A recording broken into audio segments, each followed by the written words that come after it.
E hoje eu queria falar algo, eu vou entrar num assunto assim, bem delicado, mas eu preciso falar isso com você, né? Um segredo para a felicidade.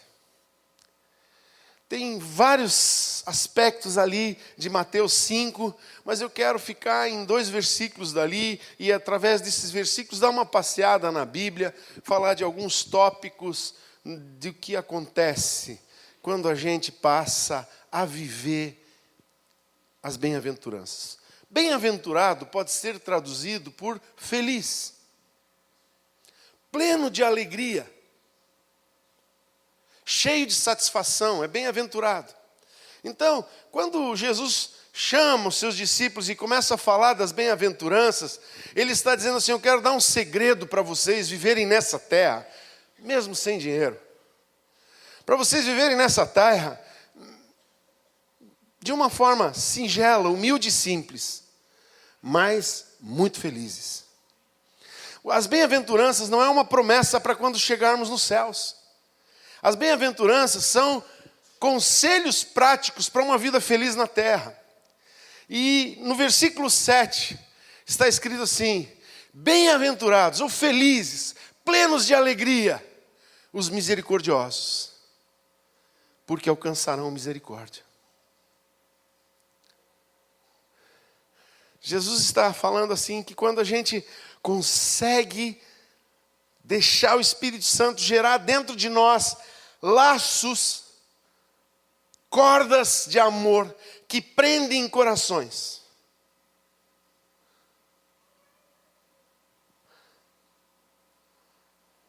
Em uma passagem bíblica diz que nós temos que estar ligados por entranhados afetos de misericórdia, entranhados afetos de amor.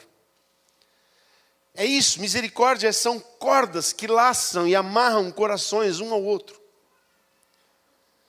E quando a gente tem misericórdia, significa que o nosso coração se amarra ao coração de outra pessoa. E quando o teu coração se amarra ao coração de alguém, você não quer o mal daquela pessoa. Você quer o bem daquela pessoa. Quando Jesus olhou para um ímpio pecador, chamado Haroldo Kuzma, um homem que pecava, eu tenho vergonha do que eu era. Mas Jesus não teve vergonha. Ele foi para a cruz por aquele rapaz. Ele morreu por aquele rapaz. Ele não se envergonhou quando tiraram suas roupas e fizeram ele carregar uma cruz nu pelas ruas de Jerusalém. Ele não teve vergonha, porque ele teve misericórdia. Porque ele deixou o coração dele laçar ao meu coração. Ele deixou o coração dele se ligar à minha vida. E mesmo sabendo quem eu era, ele disse: eu amo e eu vou. É isso que é amor, amados. É isso que é misericórdia. É você deixar o teu coração se apaixonar e você se sacrificar por aquela outra pessoa. É algo muito forte que acontece aí. Misericordiosos, né? Bem-aventurados, porque alcançarão misericórdia. Mas tem uma coisa, para ser misericordioso, eu acho que o versículo 8 tem que ser tratado também. Limpos de coração. Um coração não pode ser misericordioso se ele estiver sujo. Uma pessoa que está cheia de ira, cheia de pornografia, cheia de desejos insanos, cheia de mundanismo, ela não consegue ter misericórdia. Ela começa a odiar. Ela começa a olhar o mundo e a única maneira de resolver é matando. Ela começa a dizer: não, esse tipo de gente tem que sair do planeta. Amado, se você já se pegou falando isso, está na hora de se arrepender, hein? Quem está cheio de coisas do mundo, quem está com o coração poluído, não consegue olhar para alguém, não consegue passar pela rua, ver alguém caído na sarjeta e conseguir ver o que Deus vê na vida daquele homem. Ou daquela mulher, porque hoje até mulheres já estão na sarjeta. De olhar para aquele rapaz drogado que está passando na rua e que não consegue nem se controlar. e ver o que Deus pode fazer na vida dele. Se você não está cheio do amor de Deus, se o teu coração não está pronto para ser de Deus, você não vai conseguir amar aquela pessoa. Por isso diz, felizes, plenos de alegria, são os limpos de coração, porque verão a Deus. Amado, ver a Deus, você já percebeu que você pode ver a Deus? É uma promessa para nós, ver a Deus. Não, eu vivo pela fé. Amados, eu quero falar uma coisa para você. Fé é vista, não é sentimento. Mas é impossível você ter fé e viver pela fé e não sentir. Por exemplo, aquele peso, aquele sentimento de sujeira que eu tinha, saiu. Eu me sinto limpo. É pela fé. Eu creio pela fé. Eu não estive lá vendo a cruz. Eu olhei para a cruz pela fé. Alguém pregou e ensinou para mim, eu fui aprendendo e eu olhei para a cruz pela fé. Eu não vi a cruz, literalmente. Mas o que aconteceu em mim é real. O que eu sinto na minha vida é real. A cruz é pela fé, mas o resultado da cruz na minha vida é real. Quando Jesus me curou, eu sentia enfermidade. Eu não enxergava direito, eu usava um óculos grande, era ruim. Mas quando Ele me curou, eu olho bem, eu enxergo bem. Está tudo bem, não dói. A dor de cabeça foi embora. Mesmo que não seja pelo que você sente, a gente sente. E ali está falando que você vai ver a Deus. Amados, eu tenho saudade dos testemunhos da minha infância. Hoje, uma irmãzinha veio aqui e falou comigo na hora da oferta. Contou um testemunhozinho lindo dela, da comunhão que ela tem com Deus. Ela está vendo Deus. Os limpos de coração verão a Deus. Isso não é uma historinha, isso é uma verdade. Sabe o que me assusta? Eu compartilhei isso ontem de manhã aqui. O que me assusta, amados, é que existem islâmicos que estão vendo Jesus. Isso significa que mesmo islâmicos, eles estão buscando ser santos. Mesmo que lá se ensina o ódio desde pequenininho, e não adianta vir tentar me convencer de que a doutrina de Maomé mudou. A guerra santa continua. A guerra santa é ensinada para todos eles. Mas nem por isso nós temos que odiá-los. Nós temos que amá-los. E de vez em quando um que está lá, porque existem facções da Bíblia, pedaços de livros bíblicos estão incluídos no Corão. E eles começam a ler. E uma coisa eu quero te dizer. Palavra de Deus no Corão. Ou um pedaço de uma folha. Lá na Rússia, atrás da cortina de ferro, atrás da cortina de bambu. Lá na China. Que parece que abriu o Evangelho. Mas para ser cristão lá ainda é muito perigoso. Tem o mesmo poder. E aquele islâmico começa a ler o que fala de Abraão. As promessas. As coisas que estão faladas de Abraão. A respeito da descendência de Abraão, que não está falando de Isaac e Ismael, está falando de Jesus. E chega numa hora em que Jesus diz, olha, de mim que está falando. E Jesus aparece para eles, porque dentro deles existe uma busca. E Jesus aparece. Eu vi vários testemunhos deles terem visto. A pastora Edmeia contou um aqui, da mulher que estava na fila lá na Síria, esperando ser atendida pelos médicos ingleses. 6 horas na fila, chegou a vez dela. Quando ela chegou na frente do médico, o médico disse, e a senhora o que tem? Ela disse, eu não tenho nada. E a senhora está aqui ocupando espaço? Ela disse, não, eu vim aqui porque Jesus Cristo apareceu para mim. E ele disse para eu entrar nessa fila, porque o médico que ia me atender, ia me dar uma Bíblia de presente, de capa azul, que está na segunda gaveta da sua escrivaninha. Ele abriu a escrivaninha, pegou a Bíblia azul dos Gideões Internacionais e deu para ela.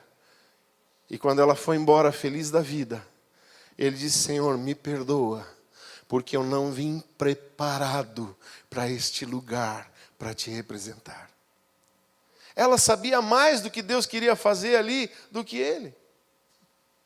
Sabe, amados, por quê? Porque os nossos corações não estão limpos. Nós não estamos conseguindo ver a Deus, nossos corações estão cheios de trabalho, cheios de coisas. E olha, para sujar o coração, não precisa ser lixo. Para entulhar o coração pode ser até trabalho. Quando o trabalho ocupa o lugar de Deus, ele é entulho e ele é idolatria. Eu nem quero entrar nesse detalhe, queria levar para outro lado a mensagem. Mas o Senhor falou isso com você agora. Em nome de Jesus. Em nome de Jesus, o próximo é o carro ARX 8454.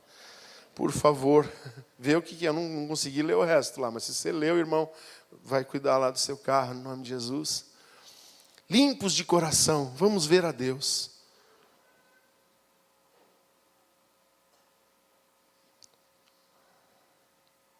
Aí. É isso daí. Domingo passado eu pulei 2, agora não vou pular. Por que perdoar? É uma pergunta que eu estou fazendo. Eu quero entrar nesse assunto com você hoje. Um dos lixos que nos impedem de ver a Deus é a falta de perdão. Eu tenho visitado pessoas, eu tenho conversado com pessoas, eu tenho falado com cristãos, que eles têm a capacidade de dizer assim, ó, o irmão entra numa porta e eu saio na outra. Isso não é cristianismo. Isso é religião. Mas isso não é ser discípulo de Jesus. E eu quero conversar com você hoje sobre isso. Sobre o poder do perdão. Muitas vezes a gente se enche, né? Como disse o pastor Drummond quando esteve aqui ministrando no ano passado. A gente deixa o nosso coração se encher de raízes de amarguras. Falta de perdão cria raiz na nossa vida. E ela produz uma árvore que ocupa um espaço tremendo e suja o nosso coração. Nós precisamos estar limpos de coração, mas nós precisamos aprender a perdoar. E eu quero falar uma coisa para você, que talvez você nunca percebeu, e eu vou te mostrar isso na Bíblia. Quando você não perdoa, você prende a outra pessoa. Diz, pastor, mas não é a pessoa que não perdoa que tem problema? É, mas uma pessoa que não perdoa, ela é um problema, mas ela gera um problema na vida da pessoa. Porque ela prende a pessoa. Você pode observar, se não é verdade isso. Estamos no mesmo lugar e é uma festa de aniversário e a pessoa que não perdoa chega e encontra a pessoa que ela não quer perdoar. Aquele ambiente fica alegre, feliz, as pessoas começam a dançar de alegria, não é assim? Não, o que acontece? Entra uma carga negra, entra uma nuvem negra junto no ambiente. A opressão começa a vir sobre a vida daquela pessoa. Aquela pessoa que não é perdoada, ela começa a se sentir mal naquele lugar. E ela começa a se sentir sem direitos naquele lugar. E ela não consegue ficar naquela presença. E ela tenta se aproximar. Mas as atitudes da outra pessoa fazem com que ela, sem muita gente perceber, se despede e vai embora, porque ela está presa. Ela está prejudicada. Ela perde relacionamentos. Ela perde relacionamento de familiares às vezes. Se abriga na família, ela perde o relacionamento. Alguém toma partido, ela fica de fora. Ela é privada de relacionamentos. A gente coloca a pessoa debaixo de atormentadores. O grande mal disso é que Deus vai fazer a gente colher as mesmas coisas. Prisão, tribulações e atormentadores e verdugos. Eu quero que você veja comigo aqui esse texto bíblico. Vocês conseguem ler? Até que mudamos para cá, ficou menorzinha a letra, né? Mas dá para ler? Se não, você abre a Bíblia comigo lá, em Mateus 18, 23 até o 30. Mateus 18, 23 até o 30. É uma história muito forte que acontece na vida de uma pessoa. Diz assim: Jesus estava ensinando várias coisas. Ele fala sobre a oração, sobre ligar. Fala, se você pecar contra teu irmão, você tem que ir lá e se acertar com ele, pedir perdão, reconciliar. Se ele não aceitar, você tem que chamar 2 testemunhas para ir procurar ele de novo, para botar a limpo aquilo e não deixar aquilo crescer. E se mesmo com 2 testemunhas ele não aceitar, você tem que levar esse assunto à igreja, para que ali seja resolvido.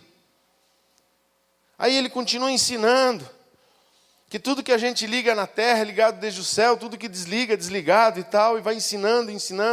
Aí Pedro aproxima-se dele e pergunta, até quantas vezes eu devo perdoar meu irmão? Até 7? Ele diz, até 70 vezes 7. E daí, quando ele diz até 70 vezes 7, ele resolve contar uma história para explicar isso, e ele fala essa parábola. Por isso, o reino dos céus é semelhante a um rei que resolveu ajustar contas com seus servos. E passando a fazê-lo, trouxeram-lhe um que lhe devia 10.000 talentos. 10.000 talentos é 6.000 denários. Se alguém é bom de cálculo, 10.000 vezes 6.000 dá quanto?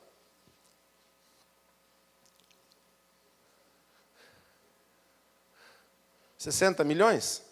6 milhões? Alguém tem calculador aí? Vamos interagir nessa mensagem? Os engenheiros aí, os homens das ciências exatas, estou de olho. Vamos lá. Eu lembro que eu já fazia cálculo assim de cabeça. Na época que era 1 mais 1, 2 mais 2, né? 60 milhões, vamos dizer, e um denário é uma diária de um trabalhador. Não sei quanto é uma diária hoje de um operário. O dia de um trabalho de um operário hoje, a média seria o quê? 100, para arredondar, né? E agora 60 milhões vezes 100.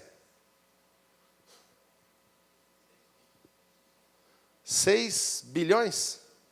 6 bilhões de reais. Era a dívida desse homem. Olha como a pessoa que deve, que está errada, minha esposa diz uma frase que eu adotei: pecado emburrece. Você sabia? O pecado emburrece as pessoas. Olha só o que ele diz.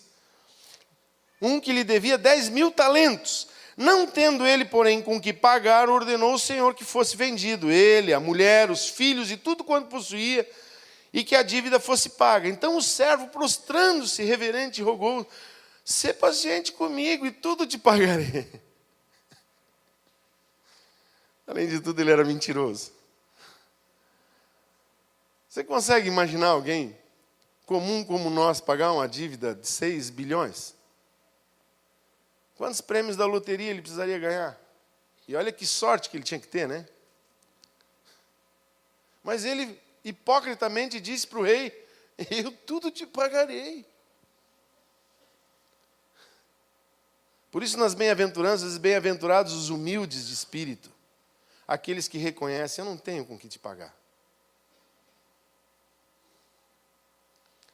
Mas o Senhor se compadeceu dele e mandou-o embora e perdoou-lhe a dívida. Versículo 27. Saindo, porém, aquele servo encontrou um dos seus conservos que lhe devia 100 denários. 100 denários, então, é 100 vezes 100, 10.000 reais. Foi perdoado uma dívida de 6 bilhões e não conseguiu perdoar o amigo dele, que devia 10.000 para ele. Eu não sei como fazer isso em porcentagem, mas eu acho que é 0,0000004, 3 ou 6. Vai ter, depois da vírgula, alguns zeros antes de aparecer um númerozinho que tenha sentido, por cento da dívida que ele tinha para com a que ele tinha de crédito. Mas ele não perdoou o seu conservo. Ele não conseguiu perdoar o seu amigo. E olha o que ele fez. E agarrando-o, sufocava, dizendo: paga-me o que deves. Então o seu conservo, caindo-lhe aos pés, lhe implorava: sê paciente comigo, eu te pagarei. Você acha que alguém de nós, se dedicar aí por alguns anos aí, consegue pagar 10 mil reais? Consegue, né? Não estava mentindo, existia essa possibilidade. Mas olha o que ele fez. Ele, entretanto, não quis.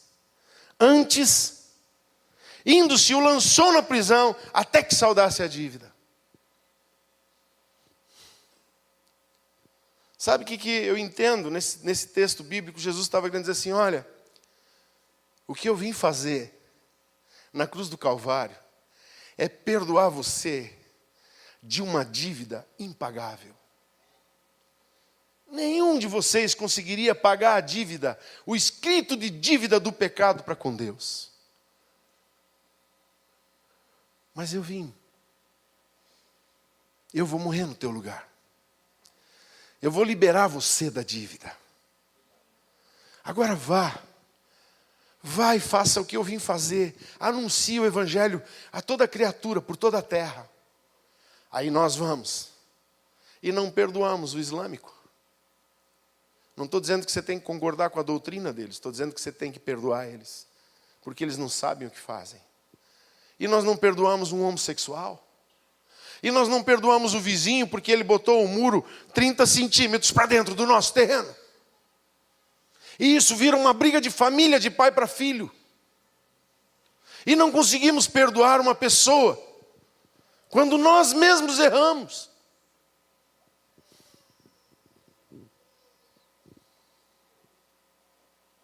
Mas a gente se enche de justificativas para não perdoar.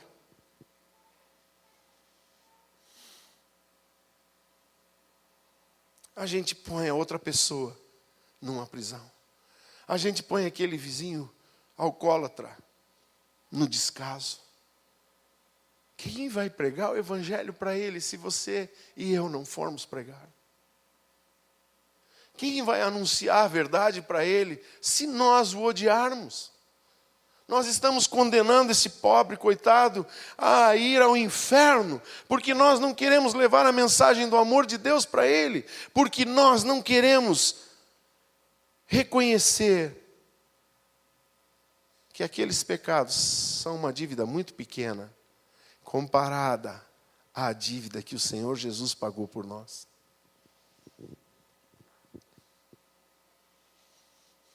Olha o resto desse texto. Vendo os seus companheiros o que se havia passado, entristeceram-se muito e foram relatar ao seu senhor tudo o que acontecera. Então o seu senhor, chamando-o, lhe disse: servo malvado, perdoei-te aquela dívida toda, por que me suplicaste? Não devias tu igualmente compadecer-te do teu conservo, como também eu me compadeci de ti? E indignando-se o seu senhor, o entregou aos verdugos até que lhe pagasse toda a dívida. Olha só, esse é o texto que me põe medo. Assim também meu Pai Celeste vos fará, se do íntimo não perdoardes cada um ao seu próximo. Deus está nos chamando a uma nova igreja, a um tempo de restauração. Nós estamos prestes a ouvir a trombeta. Mas ainda há alguma alma que o Senhor precisa alcançar. Mas Ele não vai alcançar com uma igreja com um coração reticente, com um coração com barreiras. Nós precisamos limpar o nosso coração e, tirando os entulhos, colocar cordas que lacem o nosso coração com o coração de um pecador. Que a gente deseje no nosso coração pagar o preço por aquela alma. Ah, pastor, é muito difícil aquela pessoa. Toda semana a mesma história. Cuidado. Assim também meu Pai Celeste vos fará, se do íntimo não perdoardes cada um o seu próximo, o seu irmão. Deus está nos chamando a um tempo de olharmos para os pecados das pessoas e não valorizarmos o pecado. Sabe por que nós não devemos valorizar o pecado do outro? Porque quando a cruz entra em ação, aquele pecado é desfeito. é apagado, vai para o mar do esquecimento. O próprio Senhor diz: dos vossos pecados não me lembro mais. Deus faz questão de esquecer. Por que a gente fica lembrando? Por que a gente fica torturando as pessoas? Por que a gente fica se torturando? Porque tem pessoas aqui que não conseguem nem se perdoar a si mesmos. Porque diz que nós devemos amar a Deus sobre todas as coisas e o nosso próximo como a nós mesmos. Se nós não conseguimos nos amar, nós não conseguimos nos perdoar. E se nós não conseguimos nos perdoar, nós atraímos sobre nós verdugos. Eu lembro quando a irmã Dini Stedman estava pregando aqui, a missionária, e ela falou: pessoas feridas são como animais. Uma figura para entender. Atraindo demônios. São como um animal ferido na floresta, que quando emite seu grunhido de dor, atrai o predador. Você já percebeu? Um animal ferido. E ele acaba expressando aquilo da sua dor. E o predador escuta. E ele entende: esse grunhido é de um animal ferido, eu vou lá. E ele começa a ir à caça. E ele encontra, ele devora, ele destrói. Quando uma pessoa ferida, quando uma pessoa começa a murmurar as lamúrias do seu coração entulhado, ela começa a fazer um gemido no mundo espiritual que atrai os verdugos. E os demônios vêm sobre a vida daquela pessoa e começam a atormentar a vida daquela pessoa. Eles começam a fazer com que aquela pessoa fique desesperada. Eles destroem aquela pessoa. Porque ela prendeu alguém. Ela própria está se destruindo. Jesus nos ensina duas passagens que iluminam muito nosso entendimento. Uma delas é Mateus 6, 9 a 13. Diz assim: portanto vós orareis assim: Pai nosso que estás nos céus, santificado seja o teu nome, venha o teu reino, faça-se a tua vontade, assim na terra como é lá no céu. O pão nosso de cada dia, dá-nos hoje.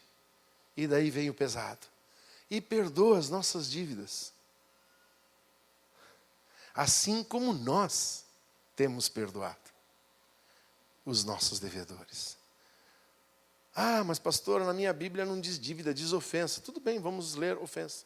Perdoa as nossas ofensas, assim como temos perdoado quem nos tem ofendido. Mas se eu não tenho perdoado quem me tem ofendido, como é que eu faço essa oração? Como é que fica o sentido dessa oração quando eu não consigo perdoar o outro e eu vou orar o Pai Nosso? Sabe o que eu estou orando? Faça-se a tua vontade. Pode liberar os verdugos.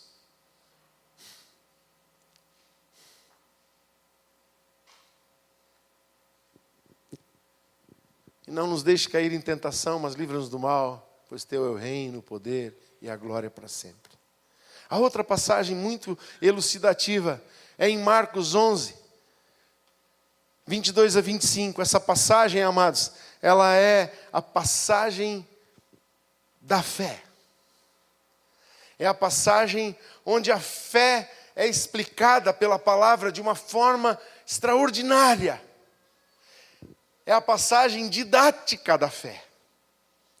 E ela diz assim: ao que Jesus lhes disse: tende fé em Deus, porque em verdade vos afirmo que se alguém disser, falar com a sua boca, a este monte: ergue-te e lança-te no mar, e não duvidar no seu coração. Lembra de Romanos 10? Se você crê no teu coração e confessa com a tua boca, mas crer que se fará o que diz, assim será com ele. Por isso vos digo que tudo quanto em oração pedirdes, crede que recebestes, e será assim convosco. Só que tem mais um versículo.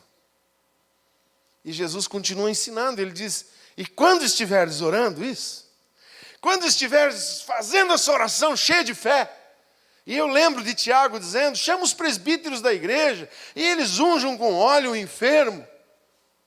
E a oração da fé levantará o doente. Quando ele estiver orando, aquele presbítero, aquela familiar, aquela pessoa, com fé, vai acontecer. Mas, quando estivermos orando, se quando vem aquele problema sério, um engodo, um erro de um documento que põe você numa situação difícil, como eu vi uma pessoa no aeroporto, a pessoa que emitiu um documento errado, escreveu o nome da pessoa errada, e agora a pessoa está lá tendo um problema que não é dela a culpa. Ah, se Deus mudasse carteira de identidade por oração. Eu ia abrir uma igreja aqui, conserta esse documento, escrito errado. Não precisa nem dar oferta, tá? Não ia fazer dinheiro, não. Porque esse versículo continua.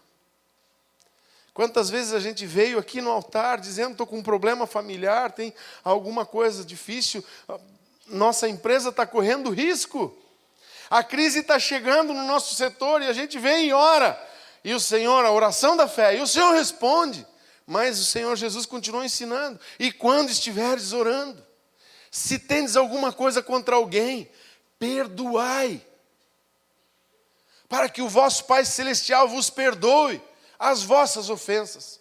Mas se não perdoardes, também vosso Pai Celestial não vos perdoará as vossas. E se Ele não tem como te perdoar, Ele não vai responder a tua oração, porque Ele não tem comunhão com você.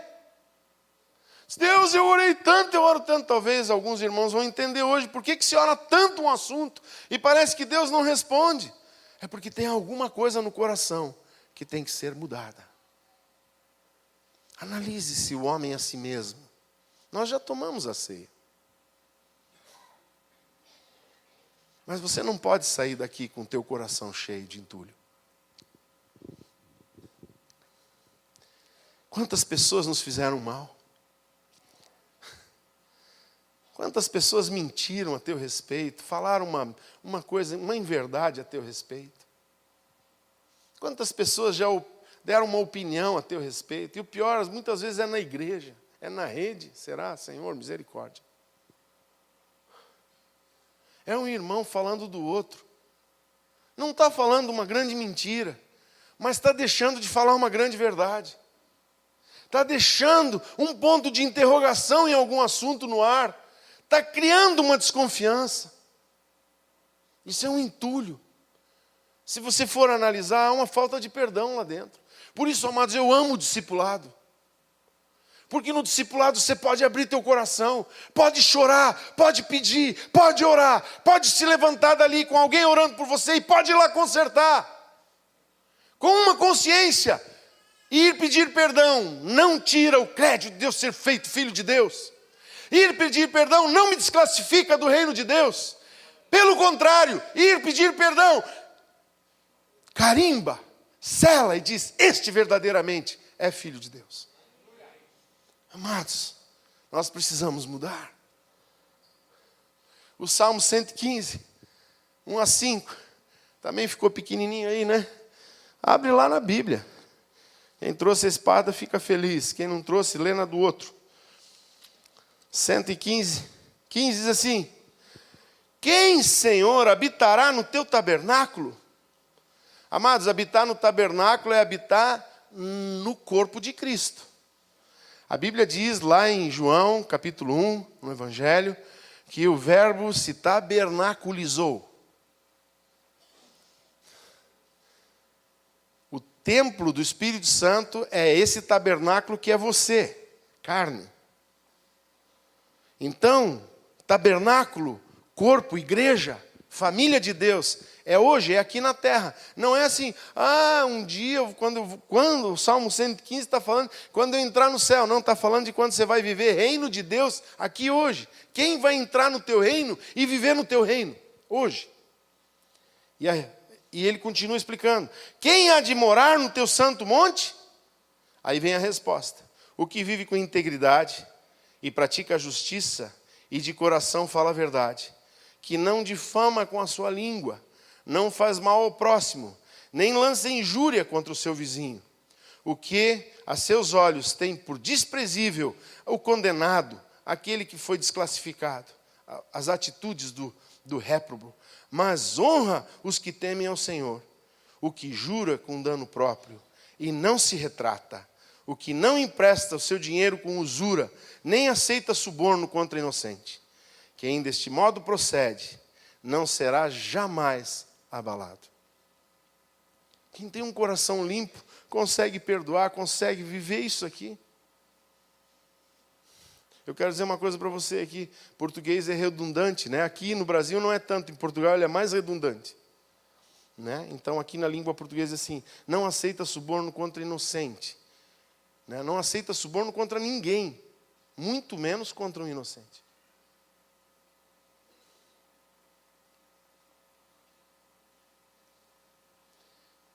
Pastor, mas eu nunca fui subornado para falar. Amado, às vezes a gente é subornado por uma amizade. Eu quero ser amigo do fulano. Para ser amigo do fulano, eu acabo concordando com o que ele fala. E por concordar com o que ele fala, eu fui subornado a amar a ele e a odiar o outro.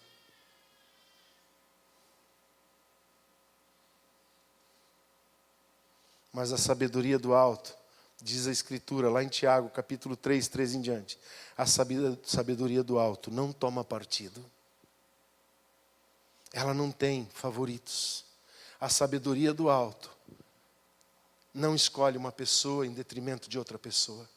A sabedoria do alto escolhe Jesus e se propõe a ser a palavra de reconciliação entre os irmãos. Se você deseja viver no reino de Deus, perdoe.